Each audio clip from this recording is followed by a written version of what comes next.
kembali bersama kami pemirsa dan kita masih bersama dengan Bapak Sony Haribe Harmadi, Ketua Bidang Perubahan Perilaku Satuan Tugas Penanganan COVID-19 dan juga Mas Hermawan Saputra, Dewan Pakar IAKMI. Kembali ke Pak Sony. Pak Sony, ini tadi dikatakan juga bahwa Satgas sudah mengantisipasi, sudah memberikan informasi, tapi juga tetap harus ada peran serta semua pihak, Anda katakan seperti itu. Nah, ini terkait dengan kerjasama semua pihak sejauh ini tuh seperti apa sih Pak Sony?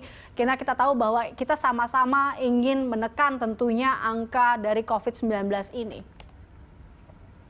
Ya, baik. Makasih Mbak Elisa. Jadi sebetulnya koordinasinya sangat baik ya. Koordinasi sangat baik. Kami selalu mendengarkan juga apa yang menjadi tantangan atau masalah di daerah. Setiap hari Minggu kan kami secara rutin melakukan rapat koordinasi. Cuma di antara rapat koordinasi mingguan tadi kan terkadang ada hal-hal yang di luar dugaan dan harus diambil keputusan secara cepat. Tapi komunikasinya lancar. Jadi begitu kemarin ada masalah, Pak Doni langsung menghubungi Pak Gubernur, saya juga menghubungi Deputi Gubernur, jadi langsung ditindaklanjuti sehingga bisa secara cepat kita antisipasi. Okay. Tapi memang sudah terlanjur terjadi kan.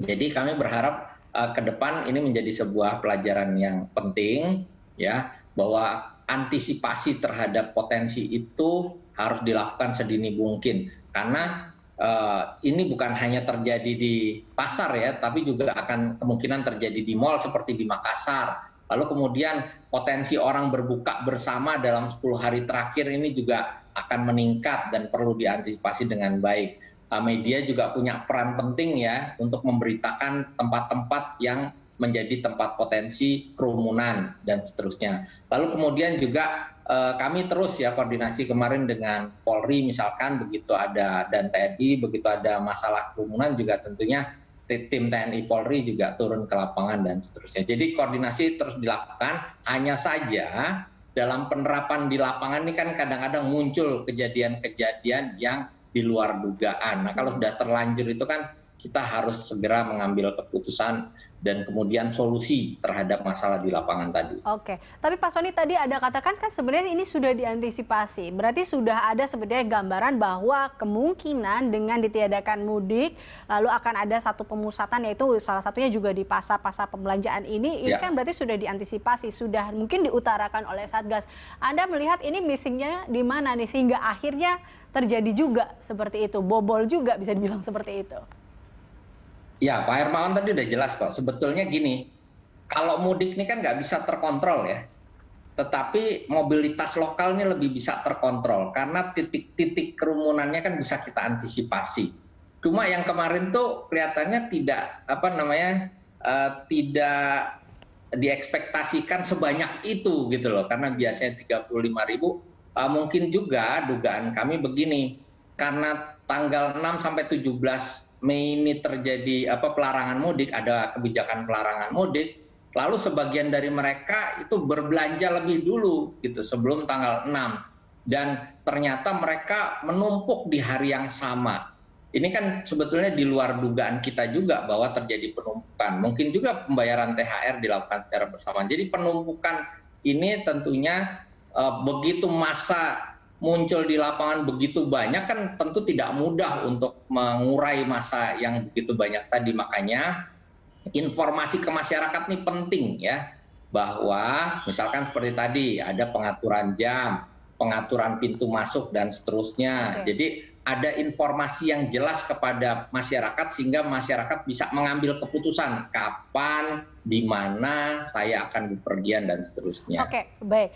Mas Hermawan, tapi kalau dilihat ya ini kan sudah diantisipasi sebenarnya. Yang menarik adalah ya kalau mau dibilang kemarin membludak, tapi kan kalau dibilang Pasar Tanah Abang selalu saja begitu sebenarnya setiap tahun ya. Nah, tapi kan bagaimana Anda melihat mungkin apa yang menyebabkan ini bobol? Apakah memang karena kebijakan atau ketegasan yang kurang atau seperti apa?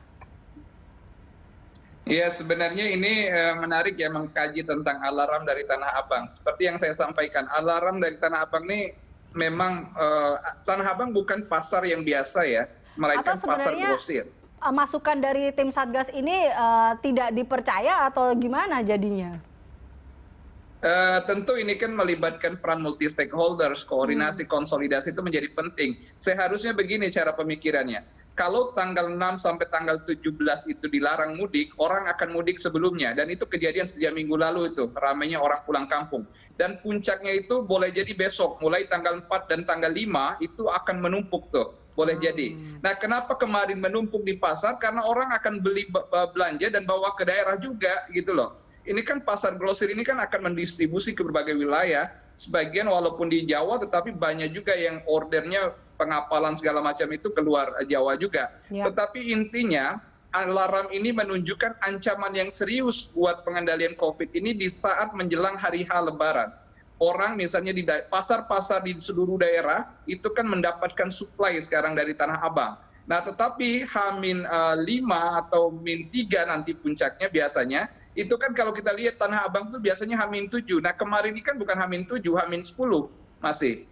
Nah, karena lebih cepat numpuk karena memang seiring dengan waktu yang dilarang mudik. Jadi orang besok lusa mudik ini akan bawa barang juga terdistribusi yang akan terdistribusi juga ke daerah-daerah. Nah, di daerah ketika orang sudah hadir di daerahnya sebagian, kan ada banyak juga yang curi-curi mudik. Presiden mengingatkan tetap ada akan 8 juta lebih orang yang akan mudik. Nah, itu kan tetap membutuhkan barang, tetap ada proses perbelanjaan. Dan itulah yang harus kita kawal betul-betul nanti ke depan ini. Alarm di Tanah Abang itu menunjukkan akan terjadi pusat-pusat perbelanjaan di daerah juga numpuk. Ya. Karena mudik dimajukan.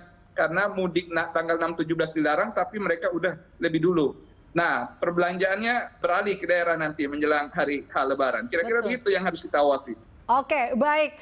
Terima kasih Mas Hermawan, terima kasih Pak Sony. Ini nampaknya tugas berat nih buat Pak Sony juga dan teman-teman Satgas COVID-19. Dan tentunya kita semua, kita berharap bahwa kita bekerja sama-sama bagaimana caranya menekan COVID-19 ini. Tahan dulu belanjanya demi Indonesia yang bebas dari COVID-19 ya.